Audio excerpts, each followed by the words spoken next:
Xhaxhi Elon Gaferi, njeriu më i bezdisshëm i ekipit Trump, shpërthen kundër miliarderit. Në një raport kryesor, revista amerikane Rolling Stone përshkrua në detaje se si Elon Musk zyrtarisht, një punonjës social i qeverisë, mori rolet kryesore në administratën amerikane.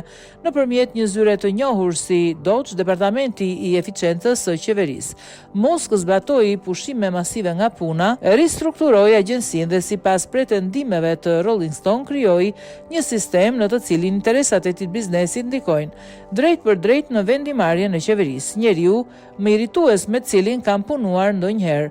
Mirpo, disa zyrtar të lartë të administratës Trump, sipas Rolling Stone, janë shprehur të pakënaqur me sjelljen dhe stilin e komunikimit të Musk. Unë kam qenë në të njëjtën dhomë me Elon. Ai gjithmonë përpiqet të jetë qesharak dhe nuk është as pak, tha një zyrtar i lartë duke shtuar. Personi më i bezdisshëm me cilin kam punuar ndonjëherë dhe nuk e them lehtë.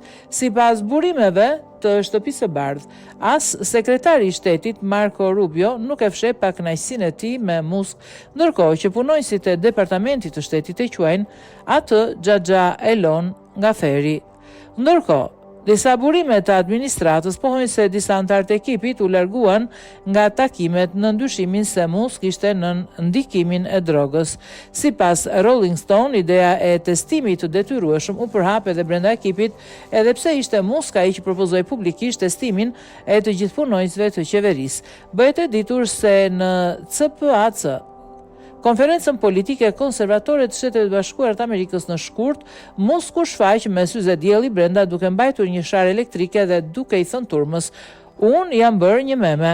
Rolling Stone raporton se njerëzit e afërt me Musk kanë shprehur shqetësimin për përdorimin e supozuar të tij të drograve si LSD, kokaina, ekstazi dhe kërpudhat halucinogjene. Musk ka mohuar pretendimet, por ka konfirmuar se ai përdor ketamin, një ilaç që përdoret si anestetik, por gjithashtu ka veti psikoaktive. Avokati i tij tha se Musk rregullisht i nënshtrohet testit të SpaceX, vazhdimisht sistemin e sigurimeve shoqërore të Shtetet Bashkuara të Amerikës.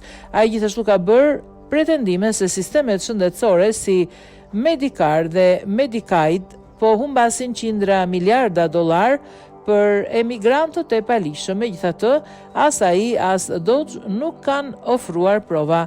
Ndryshe, Rolling Stone raporton se ndërsa Musk po shkurtonte buxhetet e agjencive, ai po nënshkruante gjithashtu marrëveshje të reja për kompaninë e tij si SpaceX dhe Starlink. Për shembull, Administrata Federale e Aviacionit FAA filloi të përdorte Starlink për kontrollin e trafikut ajror, edhe pse Musk e prezantoi publikisht atë si një donacion. DOGE, sipas Pentagonit, ka marrë në pyetje punonjësit e Departamentit të Mbrojtjes në lidhje me një projekt të mbrojtjes hapësinore të njohur si Golden Dome, duke ngritur shqetësime mes disave dhe bashkëpunëtorët e Musk kanë akses në informacione të klasifikuara. Edhe pse funksioni i tij zyrtar si punonjës social ligjërisht mund të zgjas vetëm 130 ditë në vit, Rolling Stone arrin në përfundimin se efektet e punës së tij në administratë do të zgjasin dukshëm më gjatë.